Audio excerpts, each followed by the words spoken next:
and welcome to the Art Talk. My name is Sydney Moore, and I am super excited to show you the sculpture that I have chosen, which is the Thinker made by Auguste Rodin, and it is currently located in the Rodin Museum in Paris, France. So let's get started.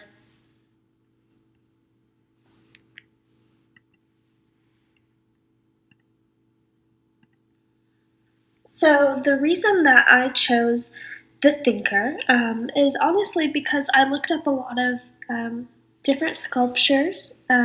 Honestly, one of like more of the top famous ones, and I had this one in mind, but I wanted to do one originally that was made of marble, and it was very soft looking and beautiful. And I think those are very beautiful, and I would love to do another description on that one day.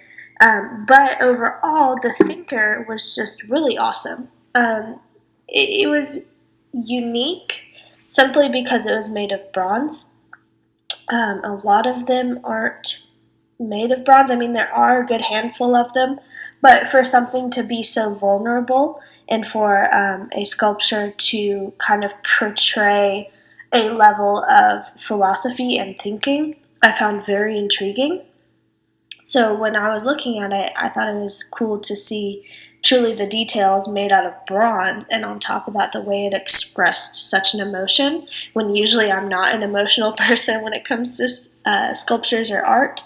I thought that was very cool, and it really struck me, so I decided to use this one to describe and to discuss about.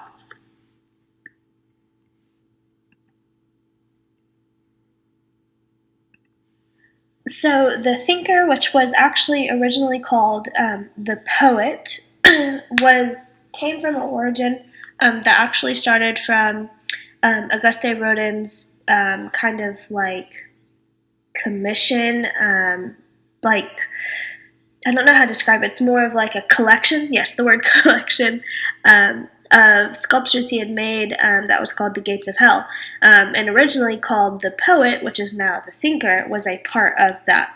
So this actually came the the Thinker came from the Renaissance time, and it was meant to kind of describe a familiarity of thinking and philosophy. It stands, I think, about 186 centimeters high, and it's on a stone pedestal, and it's made of bronze. And it's really interesting because in that time, bronze was not a very common thing.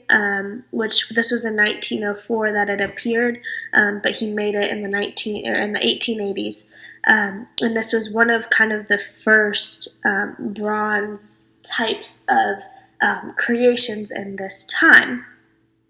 The interesting thing about it is that it was a part of that commission, the Gates of Hell, and it ended up separating from that because he had made all of the different bronze things. And the Thinker was supposed to kind of represent something similar to Michelangelo's statue, the Lorenzo de Medici.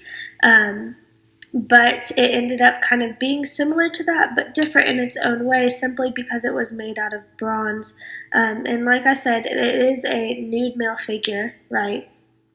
That sits on a rock and his chin is resting, like honestly to represent the whole idea of philosophy. Thinking back in this time, which is the Renaissance, it's really interesting to think about how this was created because Auguste was a very interesting man, and he did a lot of different things. And so to think about it in a Renaissance time, right, he had this idea of philosophy and picture that he wanted to see, and it ended up coming through bronze, which is a very artistic and different way that this came through.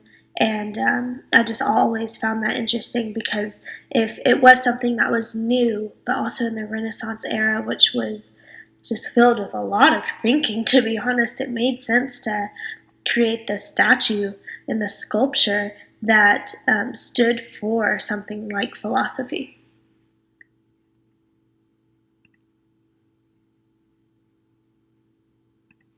As for Rodin, Rodin has always been a French sculptor.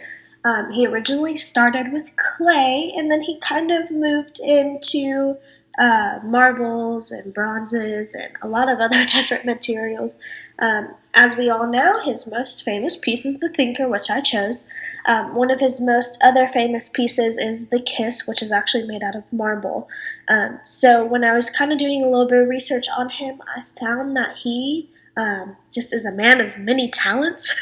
He can do sculpting, but he can do it with so many different forms or mediums. To be honest, it's marble, it's clay, it's bronze, it's metal. Like, I mean, he really could do it all.